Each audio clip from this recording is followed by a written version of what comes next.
आइए बिना किसी देरी के सीधे आज की इस दिलचस्प चर्चा की शुरुआत करते हैं। आज हम हिंदी साहित्य के महान राष्ट्रकवि मैथिली शरण गुप्त जी की एक बेहद ही प्रसिद्ध और प्रेरणादायक काव्य कथा पर बात करने वाले हैं।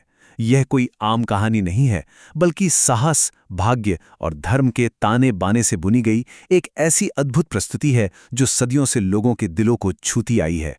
चंद्रहास की विजय असल में एक शाश्वत सत्य का बहुत ही सुंदर प्रतीक है कि कैसे छल और कपट के बड़े बड़े पहाड़ों के सामने भी अंत में जीत हमेशा सच्चाई की ही होती है। तो चलिए एक बहुत ही बुनियादी लेकिन गहरे दार्शनिक सवाल से आगे बढ़ते हैं। जरा सोचिए, क्या छल कभी भी सत्य को पूरी तरह हरा सकता है? जब सत्ता, ताकत और गहरी साजिशें एक साथ मिल जाएं, तो क्या एक साधारण और निहत्था सत्य उनके सामने टिक पाएगा? सच कहूं तो यह एक ऐसा सवाल है जिसने सदियों से बड़े बड़े विचारकों को सोच में डाला हुआ है। और दिलचस्प बात यह है कि इसी उलझन का बहुत ही सटीक और शानदार जवाब हमें मैथिली शरण गुप्त जी की इस उत्कृष्ट रचना में मिलता है। भाग 1, चंद्रहास एक अनाथ की कहानी। कहानी शुरू होती है प्राचीन केरल राज्य से, जहां चंद्रहास नाम का एक अनाथ बालक रहता था। बचपन में भले ही उसने अनगिनत कष्ट सहे, लेकिन उन मुश्किलों ने उसे तोड़ा नहीं, बल्कि और भी विनम्र, साहसी और असाधारण रूप से बुद्धिमान बना दिया। लेकिन तस्वीर का दूसरा पहलू भी देखिए। दूसरी तरफ है उसी राज्य का शक्तिशाली मंत्री, जो अंदर से बेहद डरपोक है, हमेशा साजिशें रचता रहता है और सत्ता के लालच में पूरी तरह अंधा हो चुका है। यह तुलना बहुत ही दिलचस्प है, क्योंकि यह सिर्फ दो अलग अलग लोगों की नहीं, बल्कि मासूमियत और सत्ता के खौफ से पैदा हुए गहरे अंधकार के बीच की सीधी टक्कर है। भाग 2, सत्ता का लालच और षड्यंत्र। अब कहानी में असली चिंगारी तब सुलगती है जब राज्य के ज्योतिषी एक बहुत ही बड़ी भविष्यवाणी करते हैं। उनका कहना था कि यह अनाथ बालक भविष्य में एक बेहद महान और शक्तिशाली व्यक्ति बनेगा। बस फिर क्या था, अपनी कुर्सी छिन जाने के डर से मंत्री पूरी तरह बौखला जाता है। अपनी नियति को जबरन बदलने के लिए वो एक बहुत ही खौफनाक और दुष्ट योजना बनाता है। वो सीधे अपने क्रूर सैनिकों को हुक्म देता है कि चंद्रहास को घने जंगल में ले जाकर तुरंत मौत के घाट उतार दिया जाए। लेकिन यहाँ एक बहुत बड़ा और खूबसूरत विरोधाभास देखने को मिलता है। सोचने वाली बात है, जिन खूंखार सैनिकों को उस मासूम का खून बहाने के लिए भेजा गया था, जब उन्होंने चंद्रहास की निश्चल आंखों और उसकी मासूमियत को देखा, तो उनका कठोर हृदय भी पिघल गया। ये इस बात का बहुत बड़ा सबूत है कि शुद्धता और अच्छाई में अपनी एक अलग ही जादुई ताकत होती है। सैनिकों ने मंत्री के इतने बड़े आदेश को वहीं दरकिनार कर दिया।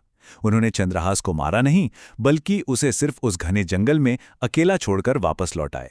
भाग 3, जंगल में जीवन और शिक्षा। जीवन की विडंबना देखिए। जिस घने और भयानक जंगल को मंत्री ने चंद्रहास की मौत के लिए चुना था, असल में वही जगह उसके पुनर्जन्म और सशक्तिकरण का केंद्र बन गई। उस एकांत में चंद्रहास की भेंट एक बेहद ज्ञानी साधु से हुई। उन साधु ने उसे न केवल सहारा दिया, बल्कि नीति, धर्म और उन्नत शस्त्र विद्या का कठोर प्रशिक्षण भी दिया। अपने गुरु के शानदार मार्गदर्शन में वो असहाय अनाथ बालक एक बेहद पराक्रमी और समझदार युवक में बदल गया। मजे की बात तो ये है कि जंगल में रहते हुए भी उसकी वीरता और बुद्धिमत्ता की गूंज धीरे धीरे पूरे राज्य में फैलने लगी थी। भाग 4, भाग्य का खेल और विजय। समय का पहिया घूमा और आखिरकार चंद्रहास राजमहल पहुंच ही गया। उसकी बुद्धिमत्ता और तेज देखकर राजा इतने ज्यादा प्रभावित हुए कि उन्होंने चंद्रहास के साथ अपनी ही पुत्री का विवाह तय कर दिया। लेकिन मंत्री वो हार मानने वालों में से कहाँ था। अपनी पूरी बौखलाहट में उसने एक गुप्त पत्र तैयार किया, जिसमें साफ लिखा था कि चंद्रहास को तुरंत मार दिया जाए। लेकिन कहते हैं ना कि भाग्य के आगे किसी की नहीं चलती। नियति ने एक ऐसा चमत्कार किया कि वो मौत का पैगाम ले जाने वाला पत्र रास्ते में ही बिल्कुल जादुई तरीके से सम्मान और विवाह के शुभ संदेश में बदल गया। इस पूरी यात्रा को अगर एक साथ देखा जाए तो ये बहुत ही अद्भुत लगती है। बचपन के कष्टों से लेकर जंगल के उस कठोर प्रशिक्षण तक, और अंततः राजमहल में लौटकर पूरे छल कपट को मात देने तक की ये कहानी एक बहुत बड़ा सत्य उजागर करती है। मंत्री ने भाग्य को बदलने के लिए जितनी भी शातिर चालें चली, असल में उन सभी ने उसी भविष्यवाणी को सच करने में ही मदद की। यानी उसका हर एक षड्यंत्र चंद्रहास की सफलता के लिए बस एक सीढ़ी बनता चला गया।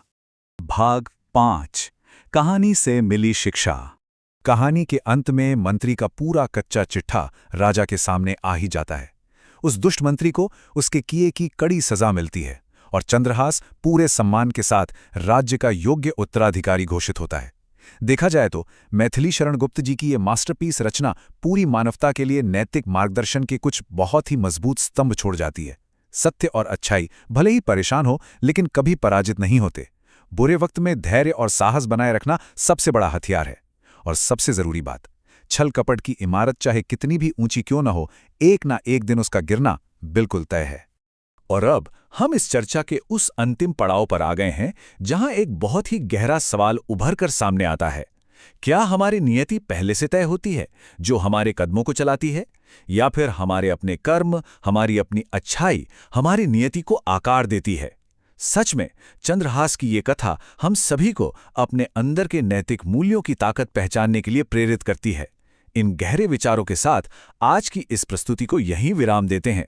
उम्मीद है ये ज्ञानवर्धक सफर बहुत ही रोचक रहा होगा।